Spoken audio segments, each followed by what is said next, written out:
Señoras, señores, buenas noches.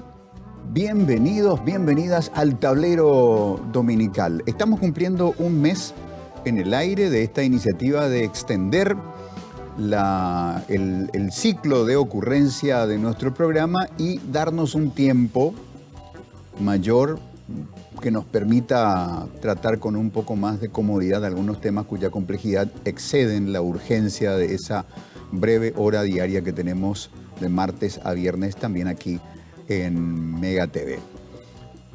Bueno, a ver amigos, si hay un programa en la megacadena que habla de lo vertebral que es la cuestión de la educación, es este programa. Lo hemos dicho siempre y vamos a seguir trabajando y, comillas, evangelizando en ese sentido. Solo un mayor sentido de compromiso de la sociedad en todo término puede eventualmente generar un impacto tal que supere las severas carencias y el estado de pleno retroceso que hoy experimenta la educación en Paraguay. Y a veces cuando decimos la educación nos viene a la cabeza la imagen mental de la escuelita Mangobú, de la escuelita rural, pobre materialmente, pero debo decirles, queridos amigos del barrio Amburguyá, de Carmelitas y de los pitucos barrios cerrados, que esa educación con hotelería de lujo que tienen sus hijos en esos colegios con cuotas en dólares, y son igual de paupérrimas. Son igual de paupérrimas.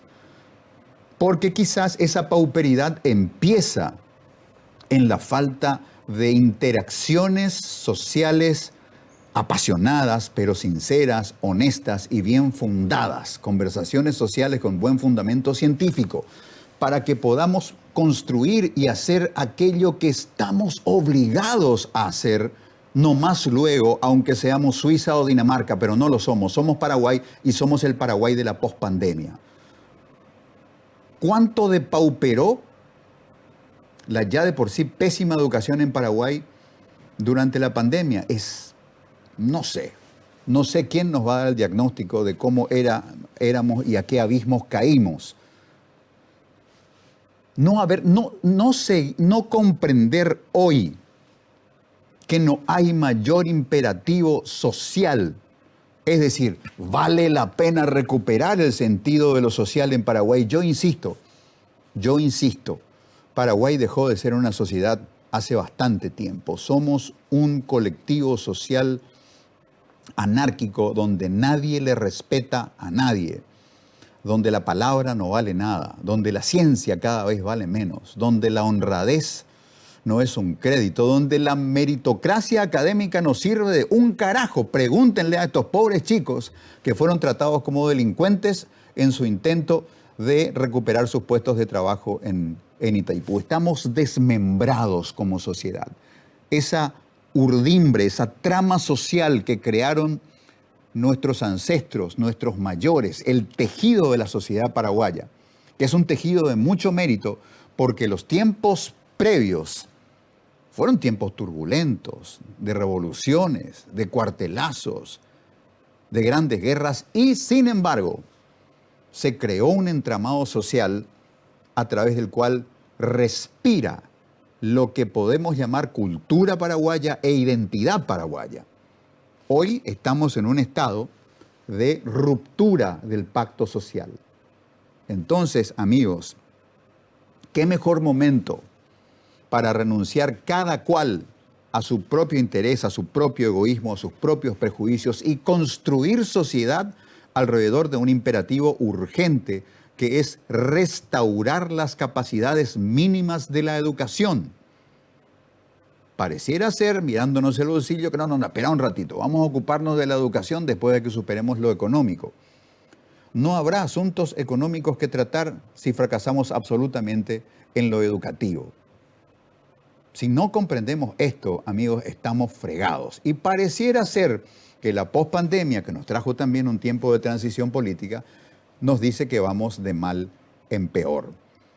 Porque hay, tal como se anunció que habría, hay una democracia recesiva Miren si observando el día a día del Congreso Nacional, por ejemplo, no vemos la expresión plena de esa combinación de caída de la educación, de caída de la meritocracia profesional para calificar intelectualmente para cargos importantes como ser un legislador, y luego esta recesión democrática que nos trae un parlamento brutal.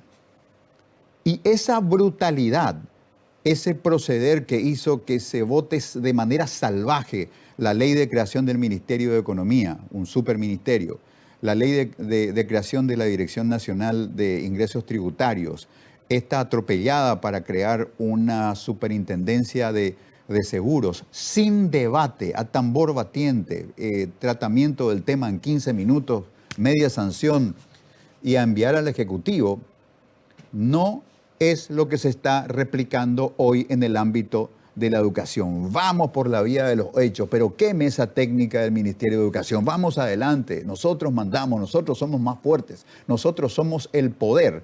Y la consecuencia de esto es que un libro de texto que se llama Las 12 Ciencias de la no sé qué, que tendría que haber sido analizado por una mesa técnica muy plural, a instancias del MEC, como lo hubo en los tiempos del ministro Zárate, un ministro subrogante, pero que tuvo una actuación interesante en ese sentido, llegó País Ramírez, no hay mesa técnica. Y ese bache, ese hueco, ese agujero es aprovechado por las carpas evangélicas para decir, bueno, nosotros somos amigos de este poder entrante. Ellos llegaron gracias a nosotros y nosotros hoy somos más fuertes gracias a ellos. Así que chau, mesa técnica, este es el libro que queremos, adelante. Y el ministerio argumentó, firmó, selló, protocolizó un proyecto piloto conforme al cual se está utilizando un libro que vale la pena revisarlo para comprender los riesgos que esto implica. Vamos a hablar de esta cuestión, del fondo y de la forma, del libro y de cómo el Ministerio de Educación y Ciencias propicia, protege, ampara y justifica un libro con muchas objeciones posibles. A ver, ¿podemos estrenar nuestra pantallita acá? Esta es una parte del libro de Educación de la Sexualidad y la Afectividad en la Familia de María Judith Turriaga, cuyos méritos académicos no tienen que ver con estas materias. Abajo a la derecha tenemos una serie de síntesis que definen, por ejemplo, el amor paternal, el amor conyugal y el amor de la amistad. En el medio, no sé, Marcelo, si podemos ampliar esa parte, el cuadro derecho inferior, dice, por ejemplo, el amor conyugal. El vínculo es indisoluble, para siempre. Es el único amor exclusivo, uno con una. Único tipo de amor en el que se entrega el cuerpo. Esta entrega del cuerpo es exclusiva y nos hace caer en cuenta de que somos únicos. Bueno, para el Estado paraguayo el amor conyugal no es que sea indisoluble. Ahí ya tenemos una colisión con lo que dice un libro que pretende ser un texto oficial y lo que dicen las leyes del matrimonio civil en Paraguay. Así que el amor conyugal no es que sea indisoluble.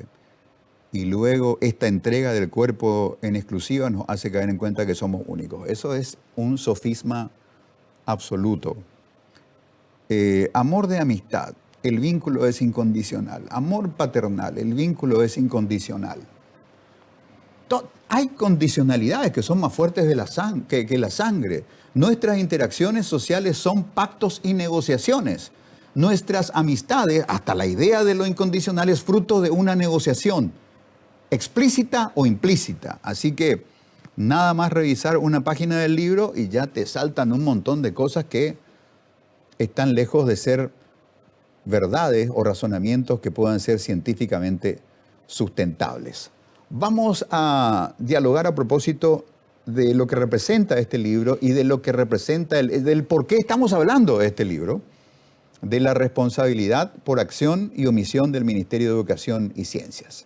Nos acompaña Pelao Carballo, de FEIPAR, y Aníbal Cabrera de CEDIA, la coordinadora de los derechos de la niñez y la adolescencia. Pelado, buenas noches, ¿cómo estás? Buenas noches, muy bien. Y viendo lo que has presentado, eh, recordar que desde FEIPAR venimos planteando que este material que impulsó esa mesa técnica de padres, que de técnica no tiene nada, y mesa que fue secuestrada en los tiempos de Zárate por estos sectores eh,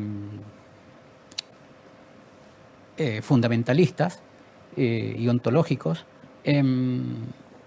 fue secuestrada, y desde ahí se viene propiciando esto que no sabemos eh, qué alcance tiene en sentido estricto. Porque, bueno, las declaraciones del ministro de Educación y sus allegados han variado mucho en las últimas semanas, iban desde implementación, ahora se habla de experimentación, incluso se hablaba que en realidad no hay nada. Entonces, lo que vemos es que hay un desorden bastante grande para enfrentar este tema de parte del Ministerio de Educación.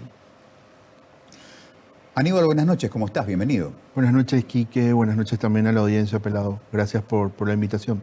Bueno, realmente preocupa desde la CEDIA esta situación que guarda relación a algo que ya parece como tradicional en el Ministerio de Educación, que es ir contra la Constitución Nacional, contra el marco legal vigente, pero también contra todos los datos que hay referidos a la realidad de la situación de miles de niños y niñas que viven en situación de abuso, de violencia, en pobreza, en desigualdad, en riesgo de suicidio, y en el cual el sistema educativo se desentiende absolutamente.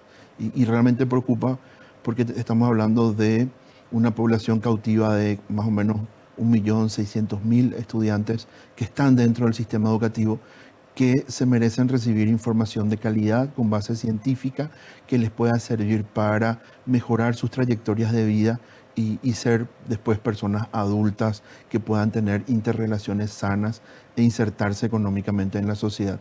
Esto que decías al inicio casi con respecto a los fines de la educación paraguaya, que lo vemos en la Constitución Nacional también, ¿verdad? En el artículo que hace referencia a la educación y al derecho a la educación y sus fines, que nos habla de democracia, de no discriminación, nos habla de derechos humanos, y eso tiene que estar como valores intrínsecos, transversalizados en la práctica docente, en las formas de manejo de la institución y en los materiales educativos. Y eso no es realidad en el Ministerio de Educación. Una crítica ya de años que la hacemos desde sociedad civil al Ministerio de Educación es que la democracia aún no llegó al sistema educativo paraguayo.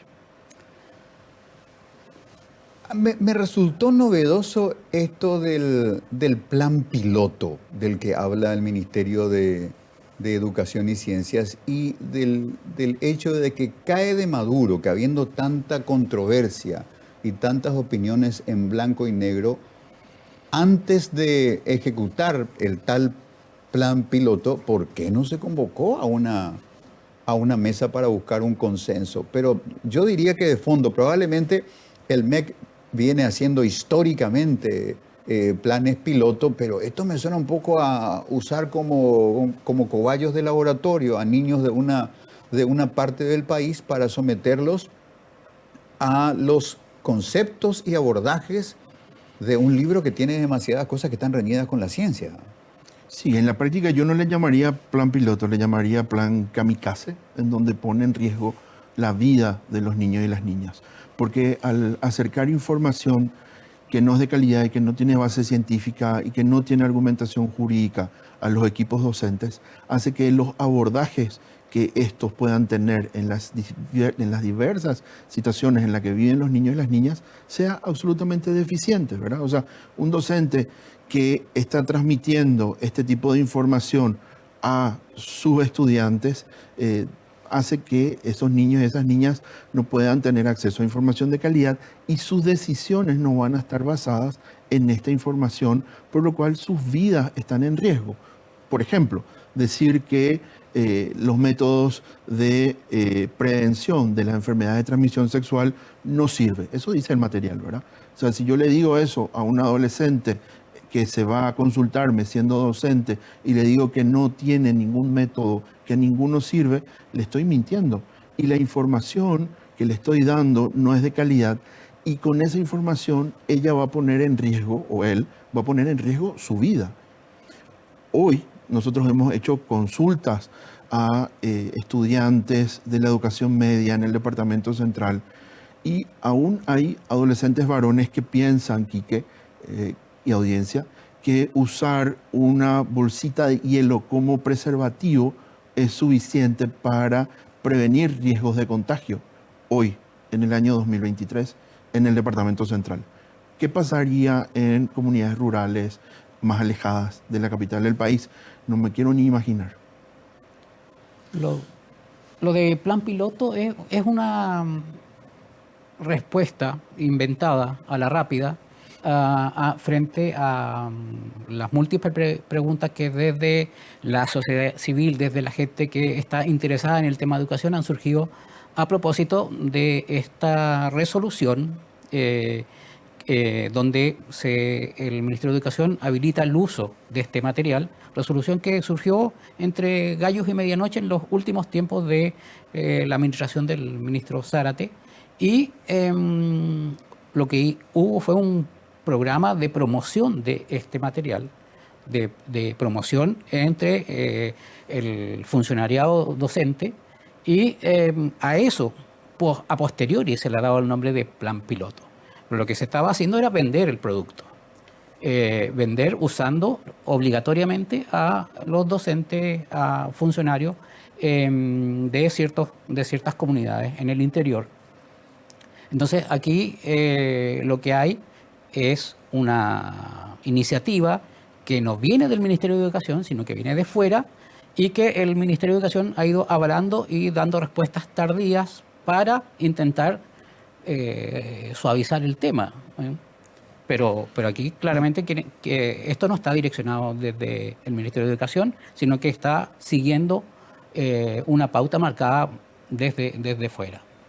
Ahí también creo que es importante decir que una cuestión piloto podría decir que va a ser en 4 o 5 escuelas, en una localidad determinada, y que se hace de manera piloto porque en ese grupo o en esa localidad hay mayores situaciones de violencia, abuso, suicidio, y entonces se hace un pilotaje en esa localidad.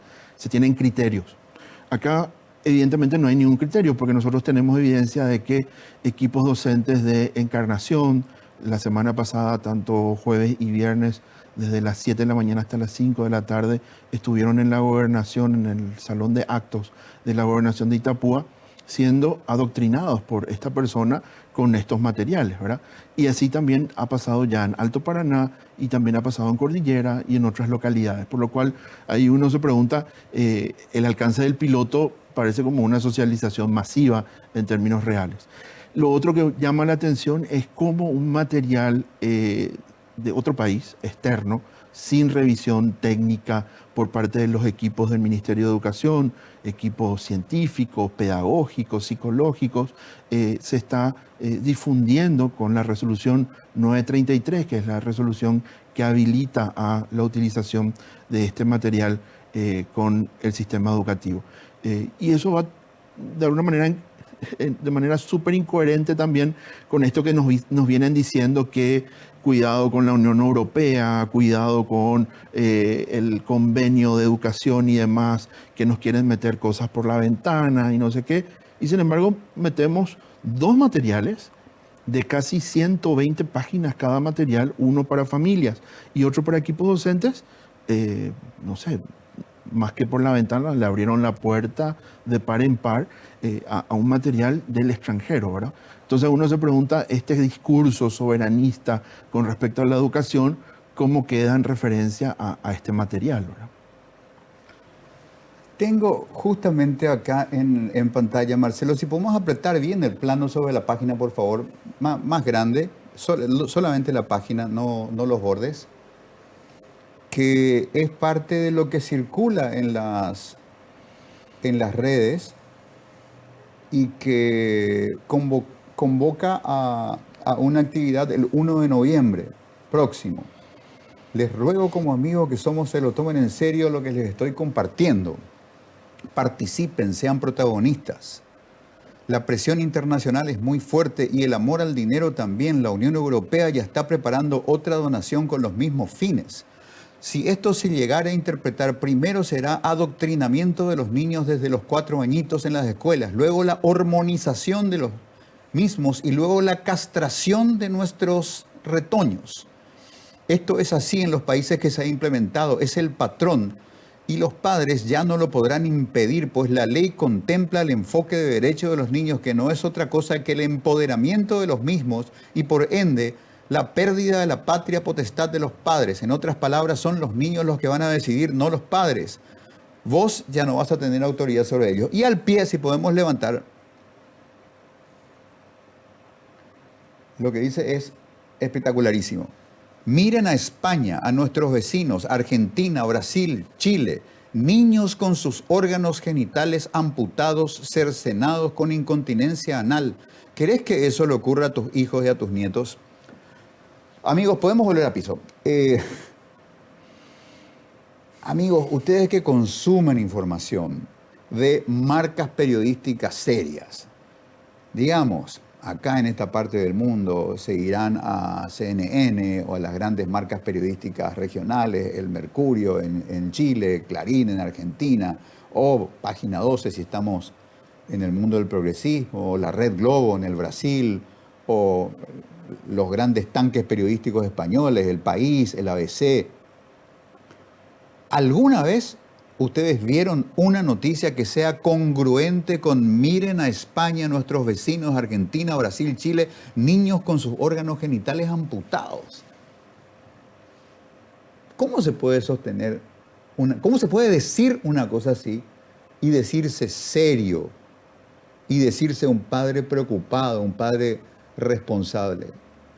Y si hay, no sé, yo creo que acá la cuestión es el ámbito en el cual reverberan y circulan este tipo de mensajes. Circulan en grupos de WhatsApp de las distintas iglesias evangélicas, anabaptistas, donde hay gente que dijo, bueno, mi disciplina y mi acatamiento es con mi Dios, lo que venga de mi Dios o de sus pastores es una verdad que yo no puedo discutir, y les dicen cualquier batata y los tipos bajan la cabeza.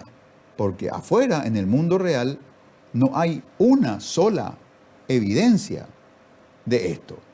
Y muchas de estas personas que agachan la cabeza porque lo dijo el pastor, y si lo dijo el pastor ha de ser cierto, tienen parientes en España. Hay paraguayos desperdigados por todo el mapa europeo. Más de 80.000 paraguayos en Europa. Representaciones diplomáticas prácticamente en toda Europa occidental. ¿Ustedes creen que si esta fuera la realidad en el sistema educativo español, portugués, francés, belga, alemán, danés, ya no tendríamos las noticias de un diplomático que dijo, no, yo pido por favor que me lleven de vuelta a Paraguay, yo vine con toda mi familia y resulta que en el colegio de mi hijo le dicen que puede cambiar de sexo y hay niños que están haciendo la transición, yo no quiero eso de vuelta a mi patria querida porque no quiero vivir este mundo apocalíptico? O sea, la información es absolutamente falaz y nos habla de los niveles de audacia, de los niveles delirantes a los que pueden llegar para impulsar este tipo de acciones, de los que dicen que detrás de esto hay una agenda de la Unión Europea, cuando lo que se ve es la agenda que ellos tienen y que evidentemente pasa por, a ver, dicen que en los finales de los años 70, 80, la compañía PepsiCo, la que produce la famosa bebida Pepsi-Cola, dijo, vamos a hacer un experimento en México. Vamos a tomar un producto universal de acceso casi gratuito, que es inodoro, incoloro e insípido. Vamos a embotellar agua y vamos a argumentar por qué nuestra agua embotellada es más interesante que el agua de la canilla. Porque si logramos vender eso, podemos vender todo. Pues yo creo que más o menos el marketing de Pepsi es lo que aplica en esto. Vamos a decirle cualquier batata. Vamos a ir bajando el nivel, vamos a ir alzando el nivel del delirio. En algún momento Algún feligrés va a decir, pastor, yo te quiero mucho y acá estoy con mi Biblia, yo le amo a mi Dios, pero lo que estás diciendo es un disparate. Si ese mensaje no llega nunca, entonces ellos pueden decir cualquier cosa y pueden instalar cualquier cosa. Y de hecho lo están haciendo. Atropellaron el Ministerio de Educación y Ciencias. Se lo llevaron puesto a País Ramírez, una persona a la que todavía le tengo aprecio, pero que le diría, si pudiese irme a Buruycharoga a jugar un partidito con él, en el descanso le diría, País, ya puedo hacer, estás tirando tu prestigio por la ventana. Necesitas, pico, esto. ¿Cuál es la historia? Vos ya sos un tipo de plata, País. Vos ya entras por la gloria de dejar un legado. Este, pico, es el legado que vos querés dejar. Que haya un adoctrinamiento eclesial opuesto a nuestros principios constitucionales. ¿Así querés que hablemos de la era País Ramírez en la educación? Porque esto es lo que se ve. Si hay una agenda en ejecución, es la agenda que viene de estas carpas evangélicas. Vamos a seguir hablando de esto a vuelta de la pausa, queridos amigos y amigas.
Saca tampoco tu pie, Quique. Ya. Producción, no encuentro con yo. ¿Dónde mismo es lo que está? Espérame, que Quique. No hay acá. No hay. Ay, Quique. Hay una agenda detrás de todo esto, pero no topáis la agenda, Quique. No encuentro la... ¡Quique! ¿Qué te ¿Cuál es? pasa? ¿Dónde está nuestra cámara? A los dos nos hicieron maquillaje de Halloween, ¿eh? No. El tuyo es mucho más realista. Mucho más realista. Aquí que no se nota. Mira qué lindo. O sea que no es lindo, te quieren pero... las maquilladoras. No, a mí pregúntame un poco de dónde me salió este tajo. De Joker, del No. Guasón. O sea. Digamos que, interacciones sociales apasionadas ayer. Tuve un choque con un marco legal. Mi vecino. Bombonazo. Así se llama, marco Bombonazo. legal. Ay, pelado cabello. ¿Cómo pelado cabello? Y pelado cabello, ¿no te das cuenta? Es un nombre contradictorio. Me puse pelado en cabello. O es pelado o es cabello. Y él es pelado cabello, porque yo no veo que sea pelado. Carvalho. Ah, perdón. No, disculpe. Y decime una cosa, Aníbal, ¿vos por qué no tenés segundo nombre? Sí. ¿Cuál? Bernardo Bernardo, no me das nada. Segundo apellido, Echeverría. Echeverría. Y no tengo nada que decirle a Aníbal Bernardo Cabrera Echeverría. No hay con qué darte. Y bueno, qué Oh, suerte. Era su cara pillón que yo le dije así, ¿entendés? Quique, espera un poco. Te quería nomás decir que todo esto que ustedes están hablando, yo creo que tengo que hacer humor, pero de terrorete el programa hoy, Quique, ¿eh? De terrorete. Pero a mí una cosa sí me llamó la atención. No sé si me podés explicar mejor, Obviamente ¿verdad? que ya no limpio. Cortito nomás. Eso de la bolsita de hielo que se ponen por su adminículo ya, eso, ¿verdad? Eso es... el número de teléfono de lo que usan, eso es lo que quiero, porque hay que llenar esa bolsa, ¿eh? Hay que llenar, cualquiera llena la bolsita de hielo. ¿De qué luego estás hablando? Y los jóvenes que usan colágeno, que colágeno, y siempre importante. Voy a venir después a matarme ahora. Bolsita de hielo. Y Eco dijo que usan como método preservativo bolsita de hielo por su adminículo. Y digo nomás la bolsita de hielo, que es grande, no cualquiera. Ya limpia vos. Seguramente... Ya limpia vos estás mirando otro canal. Globito de agua, globito de agua, vos te vas a ¿Qué poner. vos estás viendo? ¿Lo iba a leer o Globito estás de viendo? agua, carnaval tu vida, Quique. Nos vemos. Chao, doña limpia. Ay. Problema del servicio doméstico, amigos. Desde FEIPAR y desde otros espacios, amigos, han estado enumerando preocupaciones generadas por la circulación de este libro de las 12 ciencias, que están siendo aplicadas en un plan piloto aprobado por el Ministerio de Educación y Ciencia. Algunas de las objeciones que se formulan son las siguientes. Instala miradas sobre lo supuestamente femenino, como decir que las niñas manipulan con la mente o que deben ser fuertes ante el dolor. Esto en un país donde la violencia contra las mujeres es grave. El libro instala como responsabilidad de las mujeres la prevención de la violencia o el acoso al establecer que se debe enseñarles que su forma de vestir, de mujeres, influye en el varón, habilitando situaciones de culpabilidad de la mujer ante un abuso. Y esto lo hemos visto en la crónica policial 1000 veces. En realidad yo no quería, pero ella me provocó con su minifalda. Bueno, Reinalda. El libro instala que niños y niñas manipulan en un país en el que la niñez y la adolescencia necesitan, antes que nada, de un sistema de protección integral, ya que están siendo vulnerados en sus propios entornos familiares. Y sí, si se instala la idea de que los niños son manipuladores, luego, cuando denuncian, están manipulando. Enseña a rechazar el uso del preservativo, instalando que no es seguro como medio de prevención de enfermedades de transmisión sexual. Bueno, ¿coinciden con estas observaciones? Totalmente. A ver, el material esconde bajo este familiocentrismo, en realidad un adultocentrismo extremista. Es un material anti-niñez, porque considera la niñez como algo que no tiene derechos, que debe estar al servicio y a la utilidad de los adultos del entorno, sean padres o no padres, pueden ser profesores. Le quita todo valor a la vida infantil, a la vida adolescente, y en ese sentido es un material que no va a crear ni va a generar adultos responsables, porque promueve que los niños no sean tratados como personas. Y eso nos parece aberrante. En esa línea, Quique, lo que también tenemos que entender es que a nivel mundial, después de la Declaración Universal de Derechos Humanos y las convenciones de derechos humanos que tenemos suscritos prácticamente todos los países, durante los años finales del 70 y toda la década del 80, todos los países del mundo discutieron que los niños, niñas y adolescentes era un grupo de especial atención y vulnerabilidad, por lo cual tenían que tener salvaguardas de protección y derechos especiales para poder desarrollarse mejor. Y así, en la década del 90, es que se suscribe todos los países del mundo, salvo Estados Unidos y creo que un país más de África, suscriben la Convención de Derechos de Niñez y Adolescencia, que tiene 4 principios básicamente. Uno, que es el derecho a la vida y al desarrollo pleno y armónico, el derecho a ser oído y escuchado y a la participación, el derecho a la no discriminación y obviamente el derecho al desarrollo.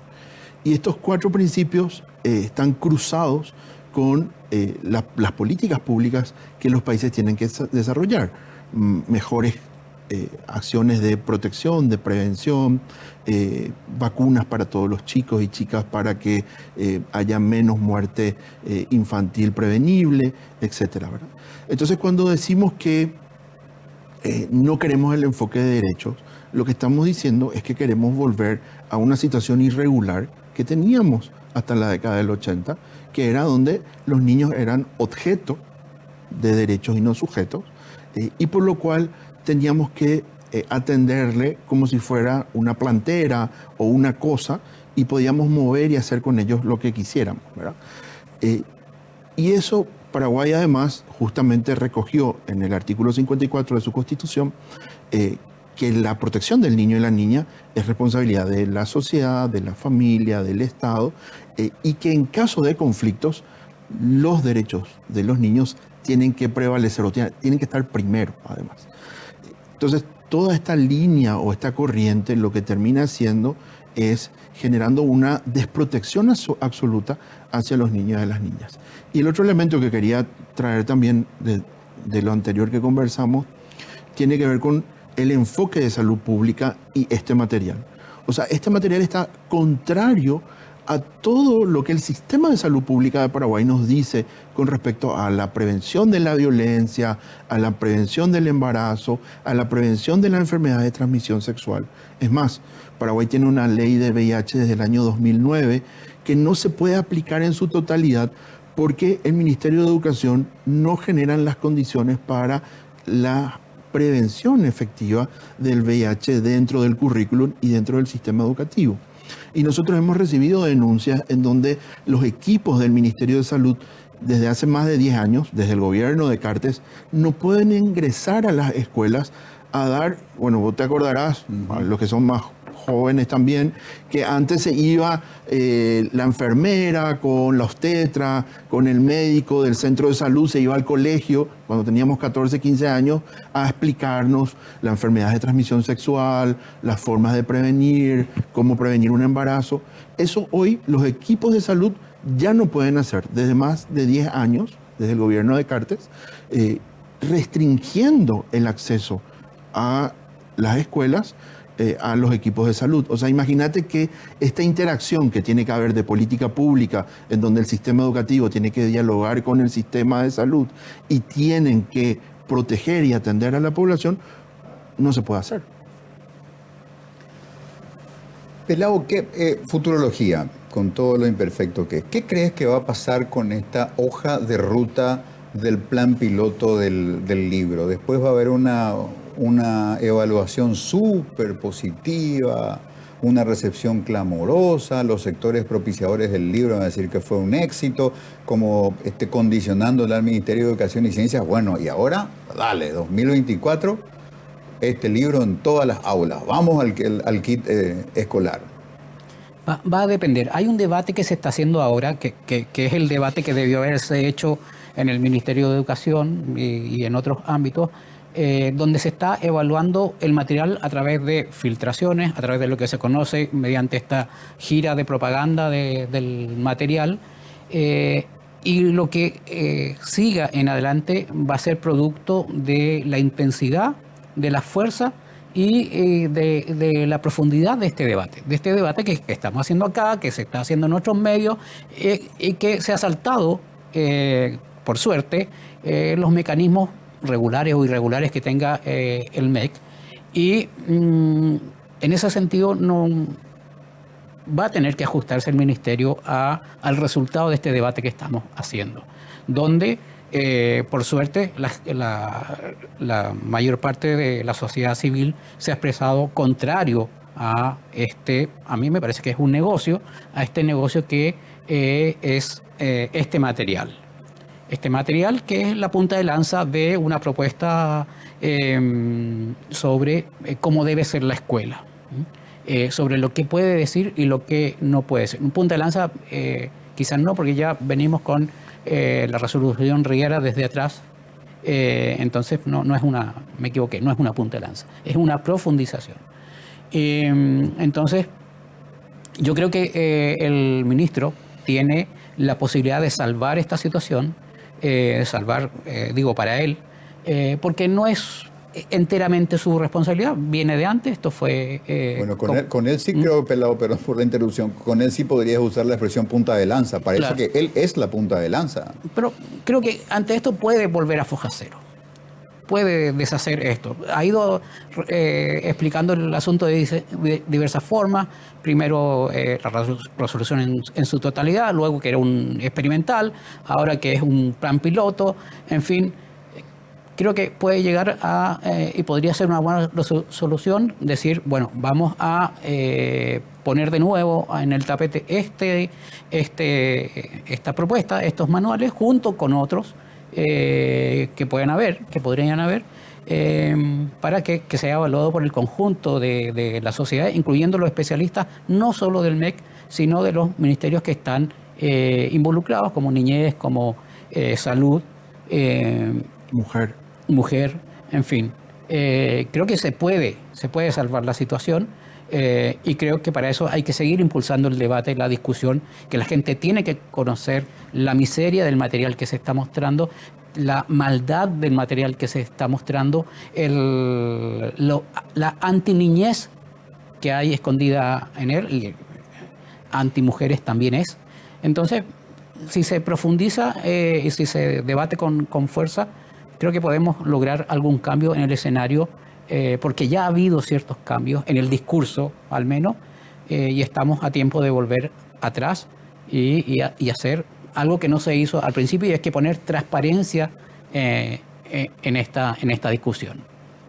Al describir las características de lo masculino y lo femenino, parece que estamos mirando un manual de las escuelas del Opus Dei de la España franquista de los años 50. Es que sale de ahí. Un manual del buen comportamiento del mundo antiguo. Es que sale de ahí. Lo que también tenemos que entender es que estos grupos fundamentalistas, antiderechos, que sustentan sus ideas sobre una doctrina del miedo, de la desinformación, y finalmente se dicen pro vida y pro familia, pero instalan una cultura de la muerte, ¿verdad? Una cultura de la muerte en el sentido de que discriminan, niegan la realidad. O sea, Paraguay solo el año pasado más de 100 niños, niñas y adolescentes decidieron suicidarse. ¿Qué cosas hace el Ministerio de Educación para prevenir y evitar esa situación? Solo el año pasado tuvimos más de 3.800 casos de abuso sexual en niños y niñas que llegaron a Fiscalía. Fácilmente podemos multiplicar ese número por 3 o por 4 en términos más reales. Y el 85% niñas, mujeres, 15% varones. El 85% de esos casos cometidos por el entorno familiar cercano o inmediato, que es el lugar donde debería ser el espacio más seguro de contención, de atención y de protección de esos niños y esas niñas. La realidad es hoy que la familia y la casa no está siendo ese lugar de seguridad y de contención adecuadamente, que las familias necesitan herramientas de acompañamiento desde las políticas públicas, desde el sector educativo, desde el sector de salud, desde el sector de mujer, desde el sector de protección de niñas, que hoy no existen. Entonces, estamos hablando de un material que se llama 12 ciencias, cuando en realidad uno mira y son 12 anticiencias, porque ninguna parte de lo que habla se condice con datos científicos de la realidad. O sea, ninguna universidad seria del mundo le pondría su sello o su logo a este material. Y eso también tenemos que empezar a decirlo, porque no son 12 ciencias, son 12 anticiencias. Entonces, lo que quieren es, esto que dice Pelao, no solamente retroceder en materia de derechos de niñez, que lo que hemos avanzado en los últimos 30 años con el reconocimiento de los niños y las niñas en todo el mundo como sujetos de derecho, sino que también con este material, y si nos fijamos en algunas partes, que ya lo mostraste también, Quique, lo que quieren es retroceder en materia de derecho hacia las mujeres. O sea, hoy lo que buscan es que las mujeres dejen de tener el protagonismo que tienen en la sociedad y vuelvan a la cocina, dejen de votar, incluso usen velo, ¿verdad? Hoy nosotros tenemos denuncias de escuelas rurales en la zona norte del país, donde estos grupos neopentecostales hacen que niñas de 8 años, 7 años, usen polleras largas, velos, no puedan hacer educación física porque no pueden usar short o pantalón. O sea,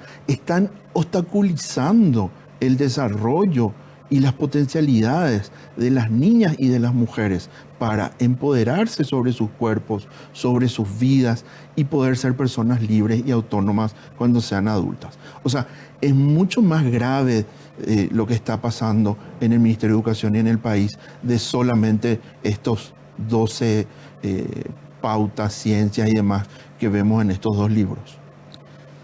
Nos queda un poquito de tiempo todavía. Te pido un comentario, Pelao, sobre esta noticia que surgió esta semana, la del señor Miguel Marecos, el presidente del gremio de los directores que dijeron no vamos a usar el material en aula. Es un gesto interesante, pero viene de un sector gremial que tiene su propia agenda, que no pasa por discutir la calidad de los contenidos.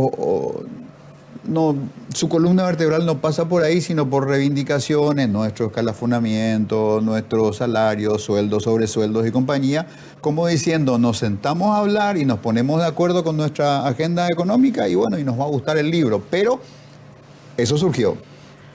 Bueno, tuve la suerte de tener una conversación con el señor Marecos justo hoy y me llevé la grata sorpresa de que sí estaba atento a los contenidos y estaba en absoluto desacuerdo con... me daba la impresión de que no había leído todo el texto exhaustivamente, pero respecto a lo que sí había leído, le parecía que esos contenidos, bueno, no eran apropiados, no eran los que correspondían, y me llevé esa sorpresa. Y creo que si hacemos eso mismo, de dedicar un tiempo cada quien a leer un poco, no es necesario leerlo todo, sino al azar vas a encontrar que una porción de la lectura total de ese material te da la idea de cómo va en cuanto a romper con el marco constitucional que tenemos. Eso es lo que rompe finalmente. Hablabas de este cierto consenso que había en la sociedad respecto a lo que queremos ser, y eso tiene una pauta, es un marco, un acuerdo que se llama Constitución, y este material, junto con otras medidas como la resolución Riera, van en función de boicotear nuestro marco constitucional. Y eso es preocupante. Una constitución que reconoce derechos a los niños y las niñas, reconoce derechos a las mujeres, y esto va contra eso, contra ese marco constitucional. Y es muy bueno que los directores de la enseñanza pública estén poniendo atención a el contenido, no solo a la forma, no solo lo que le afecta laboralmente, sino que estén poniendo atención a los contenidos, porque, como digo, basta leer 1, 2, 3 páginas y te vas a dar una imagen de cómo de destructivo es este material. Pelao, muchas gracias. Aníbal, muchas gracias. No, gracias, Quique. Y quiero también, un poco en la línea que decía Pelao, llevar a ese plano más ideal también de la sociedad, ¿verdad? O sea, si queremos ser una sociedad viable, una sociedad cohesionada, que cuide del bienestar de todas sus personas, que pueda atender las distintas dimensiones de la dignidad humana, ¿verdad? Ni siquiera de los derechos humanos. Pensemos en lo que dice la doctrina social de la Iglesia, la promoción humana y la dignidad de la persona puesta en el centro de la acción, de la política social, de la política pública, de la política económica. Tenemos que empezar a respetar más la Constitución Nacional y dejar de oír estos cantos de sirena de grupos fundamentalistas vinculados a grupos políticos y a grupos de poder económico, tanto a nivel internacional como también en el país. O sea, estos grupos están financiados por empresarios nacionales e internacionales y por eso también tienen estas entradas directas al corazón del poder, por llamarle de alguna manera, porque van de la mano del poder económico nacional, que lo que al final buscan es tener una mano de obra descalificada, acrítica, sin que las personas tengan capacidad de poder tener una noción de diferenciar cuando una información es falsa y cuando una información es veraz, o poder votar adecuadamente. O sea, finalmente esto va en detrimento de nuestro Estado social de derecho y de la calidad de nuestra democracia. Muchísimas gracias. Amigos, vamos a hacer una pausa. A la vuelta vamos a bucear un documento fascinante, el informe sobre juventud, publicado esta semana por el Fondo de Población de Naciones Unidas. Un retrato de la porción más vibrante de nuestra base demográfica, un instrumento para la construcción de políticas públicas, pero también un documento muy revelador de aspectos que tienen que ver con distintas dinámicas sociales y realidades, algunas de ellas muy duras. A vuelta de la pausa, informe sobre juventudes.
Amigos, amigas, continuamos en la edición dominical del Tablero. Estamos cumpliendo un mes en el aire con esta nueva iniciativa que extiende nuestra presencia en el aire de la mega cadena de comunicación, de Mega TV, que es el más joven y prometedor producto de esta nueva etapa que estamos viviendo, de los tiempos de las tecnologías convergentes y sobre todo de tener un canal de televisión en el cual volcar ese ADN de vibrante actualidad periodística que nos viene de nuestra nave nodriza, que es la 780 AM Radio 1 de Marzo, que si son televidentes habituales de nuestras emisiones se darán cuenta que desde la medianoche con la trasnoche 780 de Juan Pastoriza, desde la medianoche y hasta las 18 horas, toda la transmisión es simultánea entre la 780 AM Radio 1 de Marzo y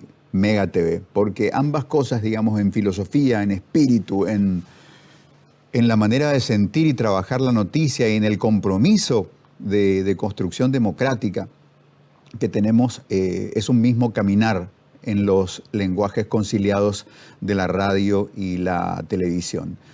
Esta noche y en este segmento del programa queremos profundizar la interpretación de un valiosísimo documento que el Fondo de Población de las Naciones Unidas lanzó esta semana. Un informe sobre juventud que es una herramienta diagnóstica fascinante, que tiene todo ese contenido de futuro de la juventud, pero en tiempo presente también hay realidades muy duras que administrar.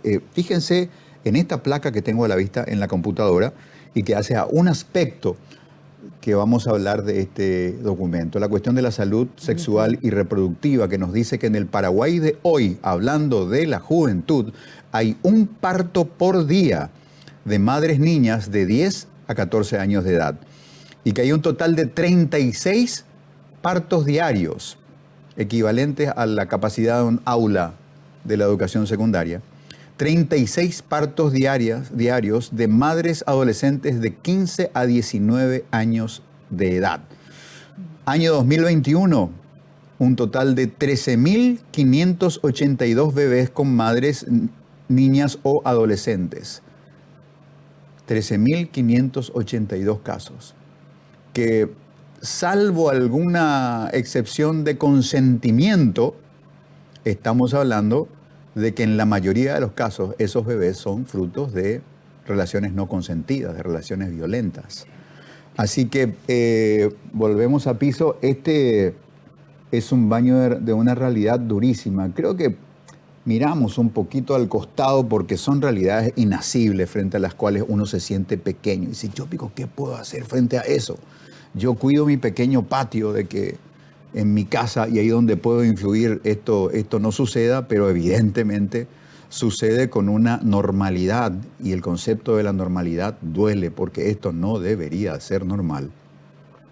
Y nos sentimos impotentes frente a estas normalidades de esta vida tan desencantadora del siglo XXI. Creo que teníamos una idea de cómo tendría que ser nuestra idílica vida después del umbral del siglo XX y nada es como pensábamos. No vivimos en el espacio, no conquistamos otros planetas, no tenemos una guerra de las galaxias, tuvimos una guerra con un virus invisible que casi nos liquidó, en fin.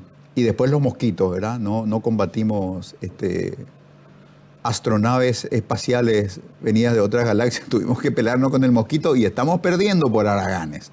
Así que muy poco de lo que creíamos que tenía que ser nuestra vida en esta parte de nuestro avanzar de la humanidad es realmente. Y esta es una de esas realidades duras que nos supera y que nos interpela nuestra capacidad de generar mejores decisiones, de tomar actitudes más valientes, de mayor participación en la sociedad. Embarazo infanto-juvenil, relaciones no consentidas, asunto que se expresa con una dramática belleza del arte en esta pieza de concienciación que vamos a ver a continuación.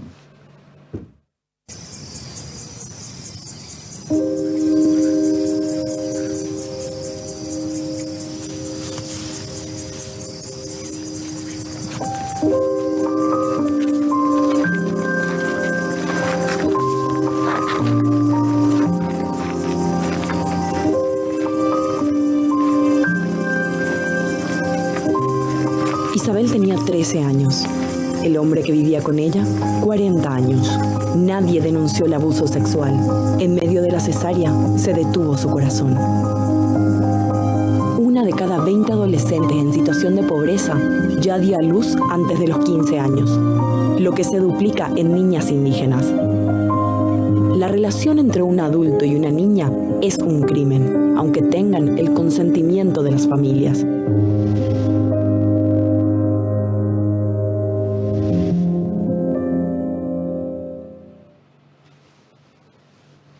Bofetada en nuestras caras, merecida. Verónica Heilborn, buenas noches, bienvenida. Buenas noches, Quique, ¿cómo estás? Contento de recibirte, Verónica. Verónica es oficial del Programa de Género, Adolescencia y Juventud del Fondo de Población de las Naciones Unidas en Paraguay. Y nos acompaña también el querido Robert Cano, ingeniero Robert Cano, un hombre de apasionada militancia, sobre todo en la causa de la educación que merecemos. Ha sido viceministro de Educación, ha sido uno de los motores de ese think tank de la educación que es Juntos por la Educación precisamente. Robert, buenas noches, bienvenido. Buenas noches, Quique, un saludo a vos y a Verónica, un gusto estar aquí. Bueno, este informe sobre juventudes, Verónica, vos tenés el puntero del PowerPoint. Empezamos con lo que te parezca oportuno. Antes que nada quiero decir que es un estudio que continúa y actualiza información, una serie de estudios que ya se hicieron, algunos o la mayoría desde UNFPA, pero con el Banco Interamericano de Desarrollo. Entonces, lo que se refleja aquí es la situación actual. Se compilan datos públicos, datos de investigaciones nacionales, datos de las instituciones nacionales, y se integra para hacer un análisis de cuál es la situación de los jóvenes, cuáles son los desafíos que tienen, y hay algunas líneas de recomendaciones también para la política pública. Bueno, quiero secuestrar tu puntero, por favor, PowerPoint y mostrar esta placa que tengo en pantalla para asociarlo un poquito con un campo de observación en el que Robert está permanentemente y en el que estuvo inmerso a su paso por el Ministerio de Educación y Ciencia. Violencia y salud mental, reflejado en el informe sobre juventud en el Paraguay. Y miren el primer ítem. 13,8% de los estudiantes llegó a considerar seriamente la posibilidad de suicidarse. Robert, ¿es algo que transversalmente haya pasado por tu experiencia? Sí, es un tema bastante preocupante. De hecho, los suicidios que llegan a consumarse, ¿verdad?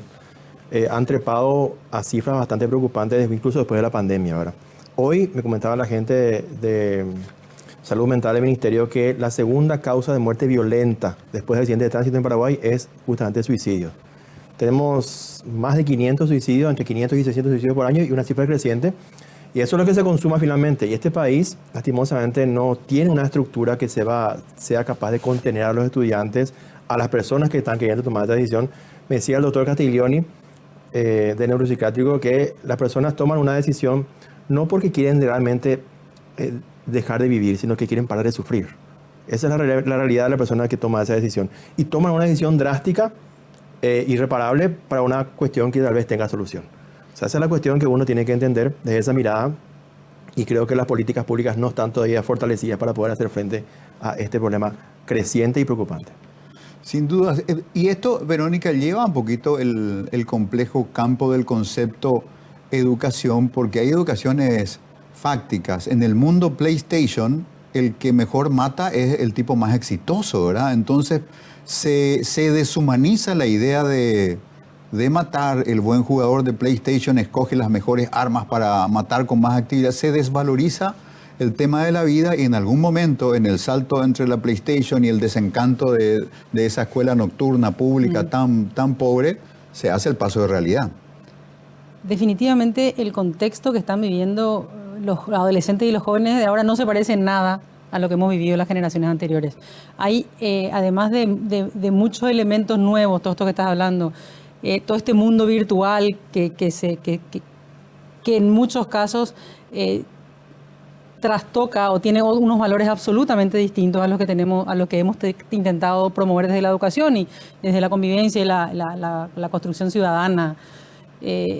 Pero también yo creo que cuando hablamos de salud mental y cuando hablamos de violencia, estamos también hablando de un desencanto con lo que se encuentran en la vida real, como bien decís, pero también yo creo que hay un elemento de desesperanza en el futuro, falta de oportunidades, sentir que quizás lo que estoy estudiando no me va a permitir llegar a las expectativas que tengo o a las expectativas que me estoy construyendo en esta sociedad donde el éxito, como decís vos, viene de distintas maneras y estamos como expuestos a un éxito rápido, a gente que gana mucho dinero de manera muy rápida y eso altera un poco la percepción de la realidad, yo creo. Todo este mundo de redes sociales es bastante, está muy presente, quizás en la nuestra no, está muy presente en la vida de los jóvenes. Las relaciones a través de los medios, las personas que se admiran son los influencers de distinto tipo, con valores también bastante cuestionables, algunos maravillosos activistas sociales y otros con unos valores no te diría de desprecio por la vida, pero no está muy lejos, ¿verdad?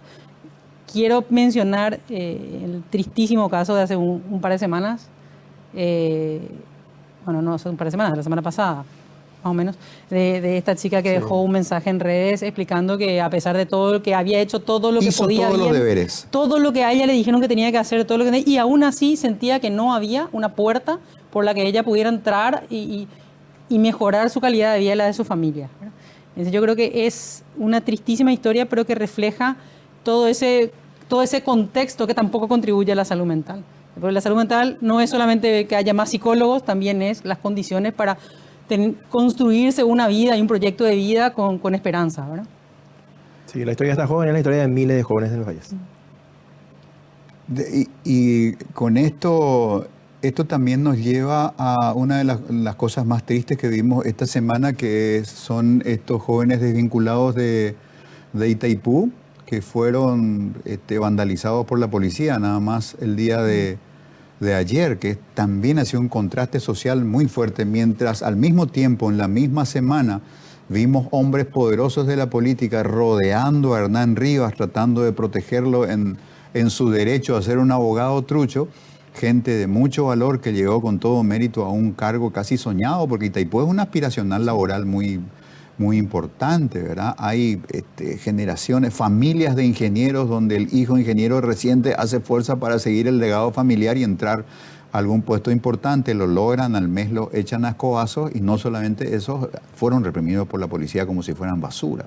Entonces, Robert, esos mensajes son tremendos. El mensaje es muy fuerte, ¿verdad? El mensaje, como decía Verónica, es un mensaje de desesperanza, donde las personas que difícilmente, de hecho tenemos una tasa de egreso del 50% en la educación media, con mucho esfuerzo mucha gente culmina la secundaria, con más esfuerzo aún la universidad, en medio de una calidad cuestionable seguramente, pero aún así el mérito hoy día no está presente como un factor determinante para el acceso a un empleo digno, ¿verdad? Entonces, ese mensaje es demasiado fuerte y ojalá que no haga tanta mella en el espíritu de la gente que hoy día ve en la educación el camino genuino y sano para salir adelante.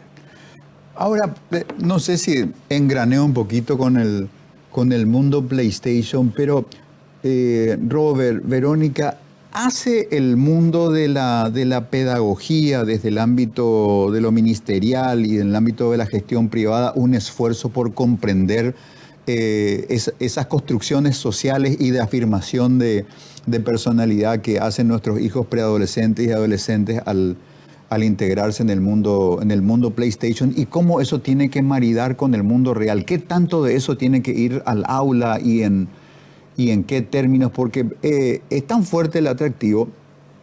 Yo tengo la suerte de tener hijos maravillosos, uno de los cuales hoy vive en Alemania, y Manuel siempre fue un buen estudiante, un ser social maravilloso, era Almitaí que se iba frente al extraño absoluto y se decía, yo soy Imanol, ¿cómo te va? ¿Vos cómo te llamas? Tenía una facilidad empática muy grande, pero también tenía su mundo PlayStation.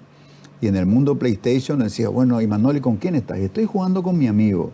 ¿Y quién es tu amigo? Y no sé, ¿cómo que no sé? Y es alguien que está en Los Ángeles. ¿Pero cómo se llama? Y se llama tal. ¿Y alguna vez le viste? No, no le vi.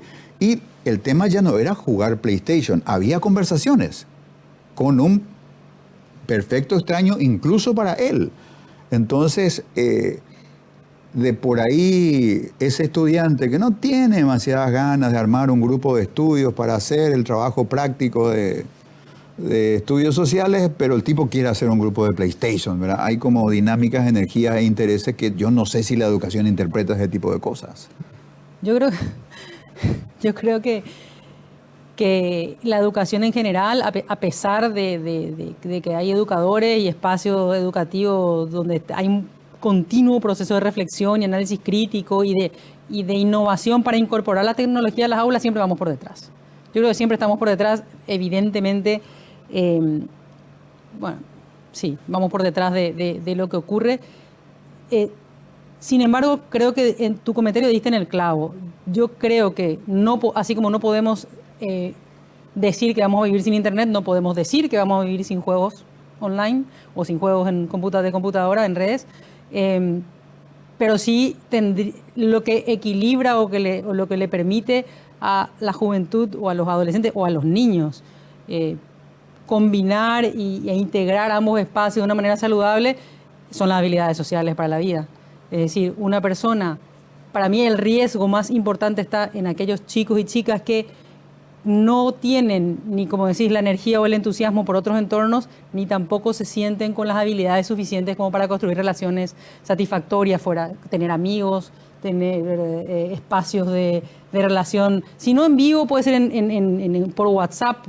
Ya sabes que la pandemia generó grupos de amigos internacionales que se juntaban para un juego, el Among Us, se conectaban desde todas partes del mundo y después algunos intentaban encontrarse físicamente. Ese tipo de espacio me parece sumamente enriquecedor para lo que fue nuestra juventud, ¿verdad? Me parece un espacio súper rico, súper diversos, pero sí es cierto que para quien no tiene esas habilidades o no tiene esos espacios, vivir la mayor parte de tus emociones, de tus energías, de tus aprendizajes en un mundo virtual en el cual además vos hacías referencia a los juegos más violentos, porque también los hay de otro tipo, ¿no? Está el fútbol, hay un montón de otras maneras de interactuar, pero sí estos juegos más centrados en guerra, en violencia, en exterminación, evidentemente estos chicos no van a tener otros espacios para aprender otras cosas, digamos, ¿no? Que compensen. Robert, se usa mucho en eso que nos imponen las culturas dominantes, culturalmente exitosas y económicamente muy potentes. A veces en el ámbito del trabajo te dicen, it's very playable, es muy jugable. Sí. ¿La educación tiene que ser playable? Por supuesto, es un punto fundamental que estás tocando. Lastimosamente, muchas veces los tiempos no dan, pero hoy día tenemos que examinar y tenemos que comprender que el estudiante que hoy día está delante de un profesor o una profesora es totalmente diferente al que teníamos hace 20 años atrás. Sí. La gamificación, el uso de la tecnología está permeado en todos los aspectos de la vida y más aún entre los jóvenes, ¿verdad? Entonces, en el aula, el escenario que uno analiza puede observar que la práctica pedagógica no ha cambiado sustancialmente hace 50 años. Entonces, teniendo estudiantes que son nativos digitales, que se aburren con facilidad, que está la inmediatez también delante de ellos, con una configuración familiar también diferente a la que se tenía tradicionalmente hace varios años, y delante de un docente que también se encuentra ante un desafío de que no está afín a la tecnología o no ha tenido la capacidad o el apoyo, en este caso del ministerio, para poder adaptar su didáctica a este nuevo perfil de estudiante. Es un gran desafío. Ese desfasaje que tenemos entre el estudiante que hoy día está delante de nosotros y el docente y su formación y el apoyo que recibe de parte del ministerio genera un conflicto muy grande porque uno ve estudiantes que están, si el teléfono está disponible, está más en el teléfono que atendiendo al docente, ¿verdad? Entonces yo creo que es urgente que las clases de todas las asignaturas sean más amigables. Si es posible que tengamos una pantalla en cada televisor, en cada aula en este caso, una pantalla. Y eventualmente podemos pasar videos o elementos que para los estudiantes sean más atractivos. Pues si nos centramos en una didáctica decimonómica ya del siglo pasado, y tratar de que ellos se adapten a eso no es muy inteligente. Seremos nosotros los adultos los que tenemos que adaptar las estrategias didácticas al nuevo perfil de estudiante que tenemos ante nosotros, y es la única forma, creo que podemos reconectarnos de vuelta y hacer que el aprendizaje sea significativo. Bueno, no sé también si estoy haciendo un comentario muy citadino y el Mita ahí que está en la escuelita ya, él no tiene PlayStation ni lo va a tener. Con suerte la familia tiene como un bien de familia un celularcito smartphone del que se prenden todos, así que las realidades citadinas y rurales son bien diferentes. Tenemos una placa que sintetiza aspectos que fueron detectados en este importante informe sobre la juventud en el Paraguay del Fondo de Población de Naciones Unidas. Bajas competencias. 68% de los estudiantes por debajo del nivel básico en lectura. 92% no alcanza el nivel básico en matemáticas.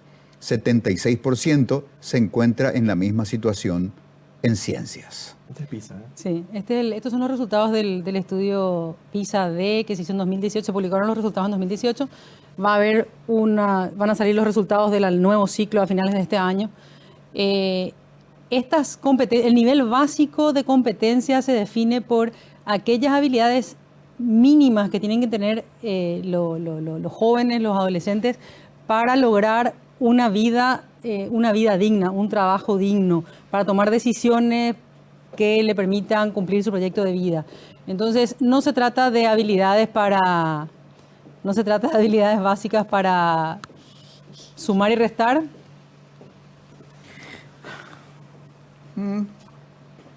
Estamos al aire, estamos grabando un programa, El Tablero Dominical. Quique, vos me dijiste que yo acá iba a venir, iba a conocer gente interesante, que yo me iba a reír, me iba a divertir. Deprimente, Quique, esto. Yo de verdad, gente, se supone que tengo que ser cachiagua o decir boludeces, ¿verdad? ¿Y pero qué es lo que querés? ¿Que le traiga al payaso triquitraca y de cola y colita para que vos te yo rías? respeté, Quique. Ahora yo quiero saber una cosa, ¿verdad? Porque PlayStation y eso en mi casa no hay. No hay, ¿verdad? Pantalla tengo, pero para pantallarme, porque la menopausia también ya desastre me hace. Yo estoy más afuera de mi casa que adentro. Papá responsable, olvídate, ¿verdad? Y tengo 5 hijos. Y de verdad quiero saber qué es lo que yo de verdad puedo hacer en mis condiciones, con mi sueldo, con mi educación y con el tiempo que no existe.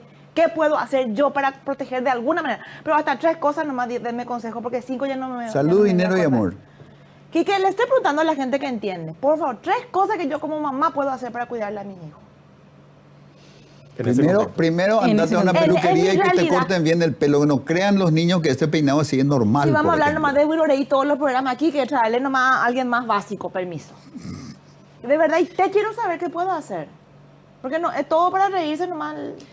Yo creo que una idea buena puede ser que intentes de vez en cuando ir a la escuela de tus hijos y hablar con las maestras a ver que te cuenten cómo están. Esa es una buena estrategia. En vez de pintarte no sé si te da el tiempo. Legalmente no me da, pero de vez en cuando, si acá me da permiso, ¿verdad? Yo me puedo ir a preguntarle, porque es cierto, a veces yo creo que está todo bien, porque tu hijo, no sé, bien, no sé, no te habla de su día. Entonces, y traen un cuaderno de informe, leí con ley, mía. Y aunque estés cansada, y aunque estés muy cansada, él no sabe, importa. Quique, déjame que y aunque me estés diga. cansada, Sí. interesate por su estudio. Preguntarle cómo te fue mi hijo, cómo te fue mi hija. Preguntarle, aunque estés hecha bolsa, como se dice. Y acá con algo. Pero bolsa. preguntarle, darle ese espacio para que ese esfuerzo que esa persona, ese niño o niña hace, tenga por lo menos en la casa una persona a que le interese, ¿verdad? Sí. Aunque estés cansada, dale ese espacio, dale un pequeño lugar donde pueda estudiar, que ese sea el lugar donde estudie, que no estudie en cualquier parte. Esos son los mensajes simbólicos que vos vas a poder dar a tus hijos para decirle que la educación es importante. Y hablarle de la educación, de lo importante que es. Ponerle ejemplos, a lo mejor no hay muchos ejemplos rescatables, ¿verdad? Pero darle ejemplos de ¿Qué, personas, por ejemplo, de ejemplos? de personas que en su misma acá, condición, que en su mismo contexto salieron adelante. Que se puede, a pesar de Abraham todo, Lincoln, no sé qué leía el libro. a pesar de todo, a pesar de la pobreza, a pesar de la dificultad, a pesar de las tantas carencias que hay gente que sale adelante. Sí. Y esos son los ejemplos a seguir. Gracias, Dale. de verdad, gracias. Y bueno, sí, Tengo una más. Tengo que una más. 3, 4 ya. 3 basta. no, 3 nomás. Bueno, sí. En línea con lo que dice Robert, mirale, está atenta a ver si vienen algún día como más raro. Como viene más. Olerle, ese hay que hacer siempre. Pero estar como pendiente de si está un poco más triste, de si están asustadas, de si no se quiere ni caminando, no se quiere ni sola, a lo mejor es porque algo le pasó. Estar un poco pendiente no, es de. por Aragana, a lo mejor no es porque no se quiere ir nomás por Aragana, porque hay vecino, a lo mejor se asustó por el camino. ¿A qué pico huelen tus hijos, doña Limpia? No, a jabón. Yo soy pura limpia Concepción Blanco de Cavalaro. A jabón huelen. Una última cosa nomás, vos no tenías otro futuro. A vos desde tu apellido ya te dijeron que te iba a dedicar a esta cosa triste. Hellborn, nacida en el infierno. Fuerte mantel, fuerza. Gracias. Gracias por los consejos tan útiles. Perdón por molestarte, Quique. ¿Y cuándo me van a limpiar, por ejemplo, a limpiar? Cuando mi ánimo se levante otra vez, porque después de estos números, tu placa, no llegó tu video, desastre, mi ánimo, Quique. Bueno, amigos, vamos a hacer una pausa. Estamos buceando este impresionante documento.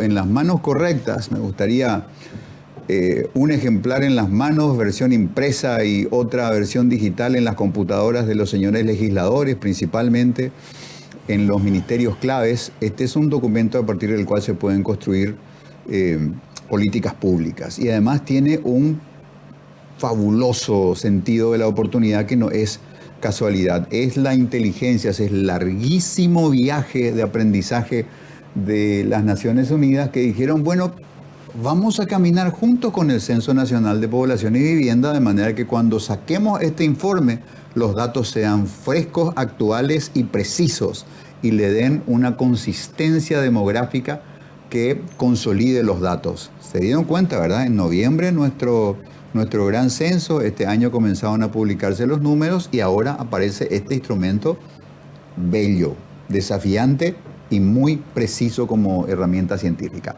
A vuelta de la pausa, seguimos explorando este documento.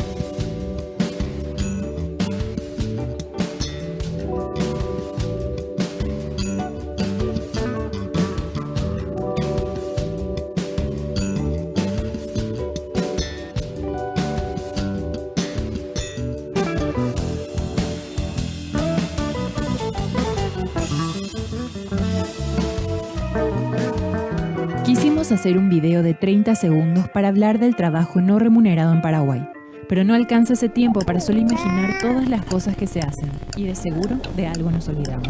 Levantarte y levantar a los demás, cambiarle los pañales al bebé, cepillarte y cepillar los dientes de tu nena, preparar el desayuno para toda la familia, desayunar y darle el desayuno al bebé y al abuelo, darle la comida al perro, lavar los cubiertos, limpiar la casa, el baño, las piezas, el patio, llevar a tu nena a la escuela, juntar las frutas y verduras de la huerta, lavar las ropas, planchar la camisa de tu pareja, acompañar al abuelo a su consulta, al volver, limpiar la sala que ya se ensució otra vez, cocinar el almuerzo, buscar a tu nena de la escuela, servir la comida, lavar nuevamente los cubiertos, limpiar el comedor, preparar la merienda, merendar y dar la merienda al bebé, revisar si tenés pedidos, responder a los clientes y organizar las entregas, juntar, planchar, ordenar la ropa, cuidar al bebé mientras haces las tareas con tu nena, bañarte y bañarle al bebé, a tu nena, al abuelo, preparar y servir la cena, lavar los cubiertos.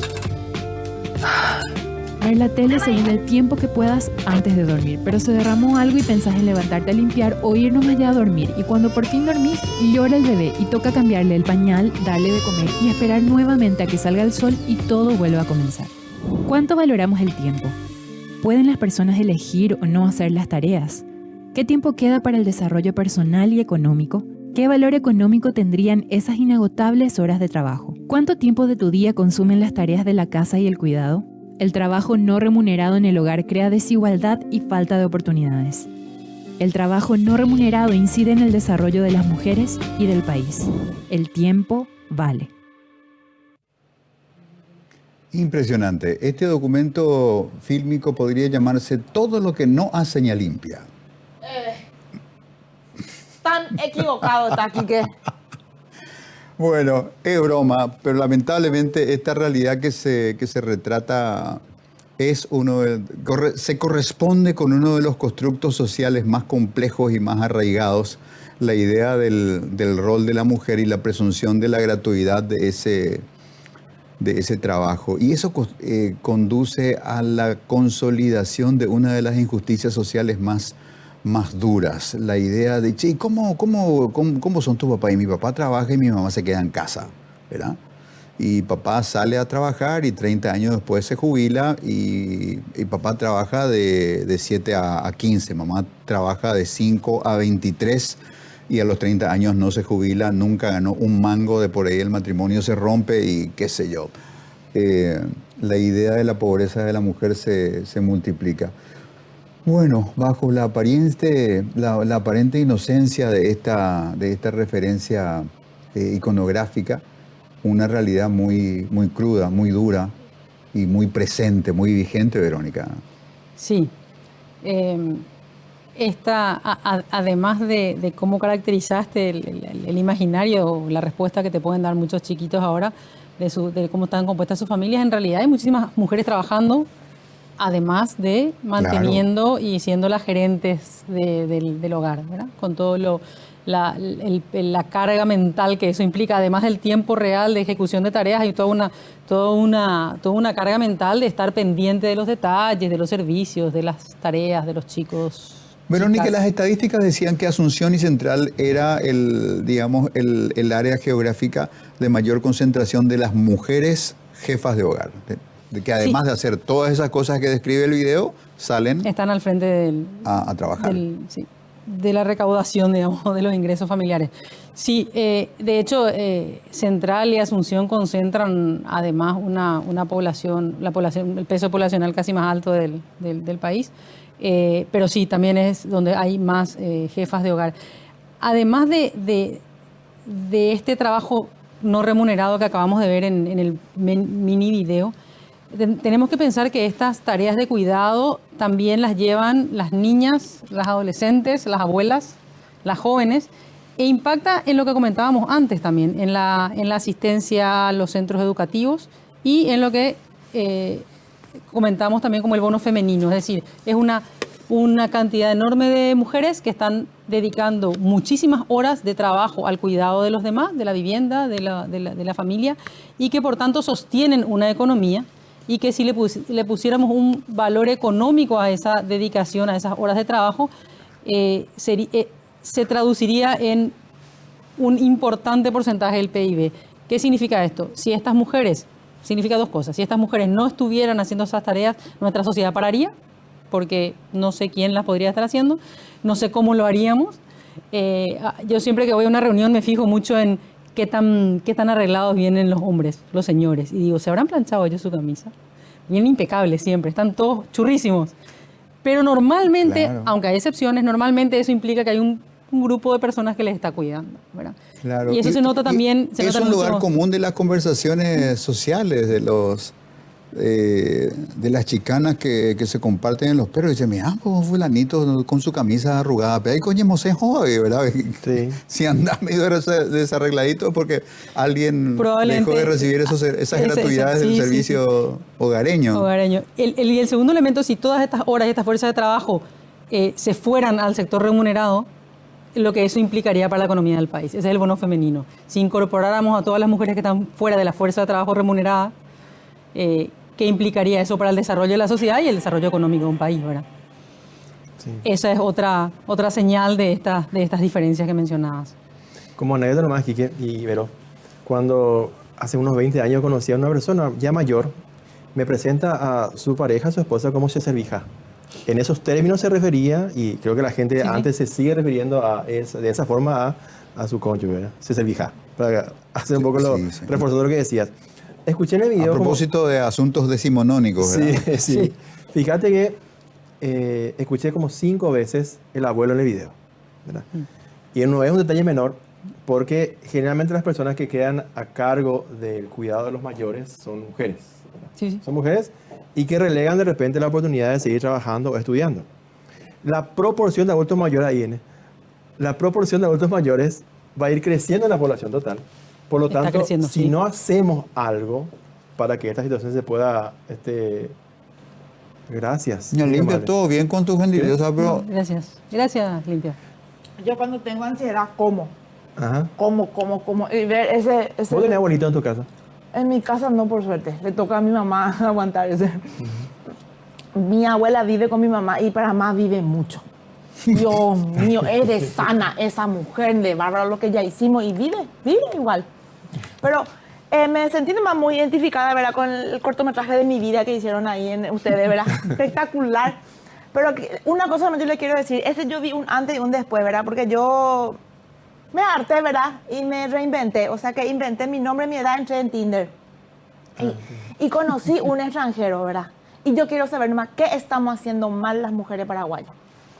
Porque el que no te ayuda, el que no plancha, el que no barre, el que no cocina es el paraguayito. Pero de verdad te quiero mostrar al argentino cómo plancha la ropa. No te deja luego ni tocar. Salí, Indebe. Cómo cocina. El brasilero. Ese pico viste en la tele. No, señor. Quiero saber, ¿hay alguna estadística? ¿Hay algo que diga por qué los hombres de otros países saben lavar, saben planchar, saben cocinar, quieren luego hacer? Hay un senador que te puede explicar eso. No sé si le queremos invitar. Bueno, Yo te voy a decir una cosa. Yo viví un tiempo en España. es verdad que es unos años. diferente. Y ¿sabes qué es lo que yo deduje? Porque yo decía, ¿cómo lo que estos muchachos limpian su baño? Tan bien. Y cocinan. En su casa nunca hubo servicio doméstico. Ahí está. Y tenían que repartirse las tareas. O sea que me querés dejar sin trabajo. No des No ideas. no quería yo terminar por ahí, pero sí te digo Pero que... es cierto. Te limpio, dame una empanada. Mira, toma, cállate, Quique. Toma y cállate. Pero es A lo cierto, mejor pasa tienen que eso, hacer eso sí es lo o que yo sí. vi. No tiene opción. Me gusta. Me voy con eso, les dejo. Seguro para no querer. Pero a tus hijos Deja que enseñale Yo le limpia. enseño. ¿Sabe qué me dice mi hijo? En casa hay feminismo invertido, me dice, porque la nena ve la tele.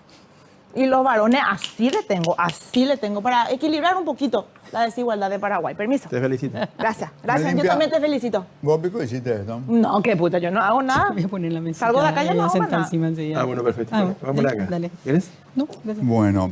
Verónica, ¿algún Sí. tema que te gustaría enfatizar del informe de Sí, juventud? Yo sigo comiendo la empanada. Sí, te veo. Estábamos hablando, quiero volver sobre uno de los temas, que la juventud insiste, reclama, es una preocupación constante y lo veo en los distintos espacios de discusión de jóvenes que se van haciendo, ¿no? Que no necesariamente desde mi organización, sino en distintos espacios. Uno de los que reclaman mucho es oportunidades de empleo y calidad del empleo.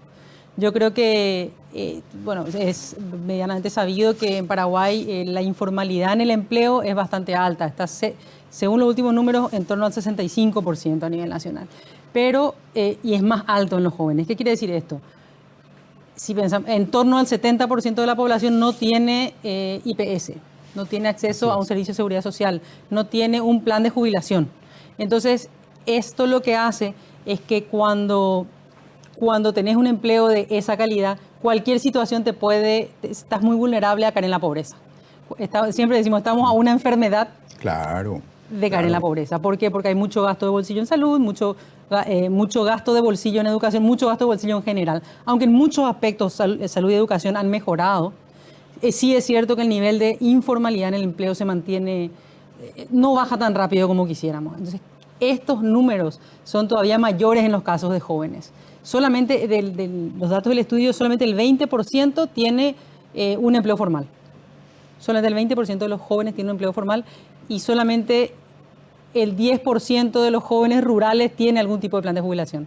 ¿Qué quiere decir eso? Que entre los 15 y 29 años, el 10% de los jóvenes rurales tiene algún plan jubilatorio. El resto no tiene absolutamente ninguna red de apoyo para situaciones inesperadas, para accidentes de la vida, etcétera, para situaciones como el COVID, que nos dejaron patas arriba porque no teníamos ni siquiera mecanismos de contención. Entonces, además de las dificultades para acceder al empleo, hay dificultades para el empleo de calidad en general y más en los jóvenes. Y después la pobreza, el tema de los ingresos, ¿verdad? Al analizar este grupo de población, el único tramo de edad que alcanza el salario mínimo es a partir de 25 años. De 25 a 29 años, estamos hablando de números estadísticos, números promedio, solamente ellos y en las zonas urbanas alcanzan el salario mínimo. Es decir, como promedio, una persona de 24 años que está trabajando 48 horas semanales en un comercio, no gana el salario mínimo. Esto sin contar el empleo agrícola, esto es otro tipo de empleo. Entonces, eso te da la pauta de las dificultades para, sí, otra vez vuelvo al proyecto de vida, los planes, el futuro para los jóvenes. Genera mucha ansiedad. Ahora, Vero nos cuenta las fotos de hoy, pero si uno traslada en el tiempo, ese que no alcanza el 30% de la gente que tiene IPS o algún tipo de jubilación, es una cifra histórica y ya tiene décadas, Sí, ¿verdad? sí, sí. Y no se resuelve. Esa informalidad va a tener consecuencias, pero abismalmente negativas en poco tiempo más. Decíamos con Vero, la proporción de adultos mayores está creciendo. Eso repercute en la gente que tiene que cuidar. Las mujeres probablemente queden relegadas del mercado laboral o del educativo por esa razón, porque van a quedar cuidando a los ancianos. Y cuando estos ancianos lleguen a no tener posibilidades de trabajar, ¿quién los va a sostener? Estamos hablando de un porcentaje importante. La única proporción de personas que va a crecer en el tiempo por los próximos 80 años es la de adultos mayores. Va a crecer. Vamos a llegar a tener cerca de un 30% de adultos mayores en la población dentro de unos años, de 30 años más, 40 años más ya. Y eso va a ser una situación bastante complicada de gestionar. O sea, que los jóvenes que hoy ya están en la escuela, hoy niños, jóvenes, van a estar al frente del país en ese tiempo. Van a ser los presidentes, presidentas, congresistas. Y el país que van a heredar va a ser un país bastante complicado. Por eso que es una responsabilidad de nuestra generación la de tomar estas acciones en materia de política pública, para que esta situación de alguna forma se vaya revirtiendo en forma gradual. Porque desatender esta realidad implica patear para la siguiente generación problemas que van a ser muy difíciles de solucionar, y eso es lo que es preocupante. Preocupa bastante ese tema, y creo que es un llamado también a los jóvenes para que nos interpelen a que tomemos las decisiones correctas, no se queden como simples espectadores o testigos de lo que está pasando en sus casas, sino que hoy día se están tomando decisiones que van a afectar definitivamente el futuro, el país que van a recibir. Y si de repente se callan, son de alguna forma cómplices de una situación que les va a afectar, pero negativamente en poco tiempo más. Claro, y ahí está la cuestión de nuestro sistema previsional, que debería crecer, que debería ser más inclusivo, que encontrar nuevos mecanismos para que más personas entren en el paraguas, bajo el paraguas de la previsión jubilatoria. Pero cuando la visión del Estado es mirar al IPS como un botín, tenemos noticias como las que tuvimos esta semana. Sí. El martes un consejero pateó una moción de tratamiento sobre tablas para comprar medicamentos por $85 millones, 561 mil millones de guaraníes para comprar medicamentos oncológicos que el IPS en este momento tiene en su parque sanitario, y para comprar lo que no necesitan de urgencia. 85 millones de dólares son como el 30% del presupuesto anual del IPS, que son 300 millones de dólares y pico. Bueno, al día siguiente, conferencias de prensa, decir, no vamos a hacer eso, paramos la licitación, tranquilo que ya nos ocupamos del asunto. Al día siguiente, cancelaron la cancelación y continúa el negocio. O sea, cuando la prioridad del Estado que llega a decir cómo podemos robar la plata que hay en el IPS más rápido, y estamos medio fregados. Es muy difícil hablar de cómo podemos crear instituciones de previsión jubilatoria más amplios, más exclusivos, cuando lo poco que tenemos, que sin dudas es el core a partir del cual tenemos que avanzar, está siendo mirado de esa manera. Sí, ahí también un problema está en la selección de los consejeros, ¿verdad? Que son digitados de alguna forma y no tienen el perfil ni la formación suficiente para poder gestionar tantos recursos. El IPS, en teoría, es una institución bastante poderosa y sólida en términos económicos, pero yo no creo que la rentabilidad de los activos que tenga haga que pueda ser sostenible en el tiempo. O sea, hay una cuestión también que pasa por la selección de las personas que hoy día están al frente de IPS. Yo creo que quería añadir, definitivamente hace falta un debate, un análisis, una depuración para que nuestro sistema jubilatorio sea sostenible en el tiempo y genere garantías a la gente que está contribuyendo hoy, pero que también permita la cobertura de las personas mayores que ya no están contribuyendo en este momento. Como bien decía Robert, este es un problema que solo, si no lo atendemos, solo va a empeorar. Eso está clarísimo. Y el reverso de eso es el bono demográfico, el que solemos mencionar en distintos espacios, y es ese porcentaje importante de población joven que tenemos, que en realidad puede significar una oportunidad extraordinaria con las políticas públicas correctas. Educación, salud, empleo, lo que fuimos mencionando, pero sobre todo hay que tener muy claro que se trata del derecho de los jóvenes a tener un futuro, una oportunidad de realizarse, pero también de una reflexión inteligente sobre cómo vamos a sostener y cómo vamos a aprovechar todo el potencial juvenil para tener una sociedad mejor ahora y un poco más adelante, sabiendo esta dinámica demográfica que estábamos comentando. Se van a ir reduciendo. Ahora mismo tenemos un porcentaje importante de jóvenes, un 27%, pero eso va a ir reduciéndose paulatinamente. y para el 2100 vamos a tener un 16,4% de jóvenes. Es decir, vamos a perder un 10% y va a aumentar, como bien decía Robert, casi al 30% o en torno al 30% de la población, las personas por más de 60 años. Sí. Entonces va a cambiar absolutamente la sociedad. En este momento hay oportunidad para tomar decisiones, instalar políticas y dotarlas de la inversión suficiente para que esta maravillosa oportunidad de una población joven amplia nos permita mejorar como sociedad y garantizarles a ellos también el cumplimiento de sus derechos y de su potencial personal, ¿verdad? Verónica, muchísimas gracias por esta visita. Es un documento fascinante, el informe sobre juventud en el Paraguay, que tenemos la suerte de poder detenernos un domingo para asomarnos a algunos de sus ribetes más llamativos. Un documento de mucho valor, que ojalá los destinatarios naturales de este material puedan hacer buen uso de él. Verónica Heilborn, oficial del Programa de Género, Adolescencia y Juventud del Fondo de Población de Naciones Unidas. Querido Robert Cano, es siempre un placer y un lujo tenerte en el programa. Gracias. El ingeniero Robert Cano, ex viceministro de Educación y un eterno militante de la ilusión de que la educación en Paraguay puede y debe mejorar. También la calidad de ciudadanía, asuntos íntimamente coaligados. Queridos amigos, queridas amigas, buenas noches, muchas gracias.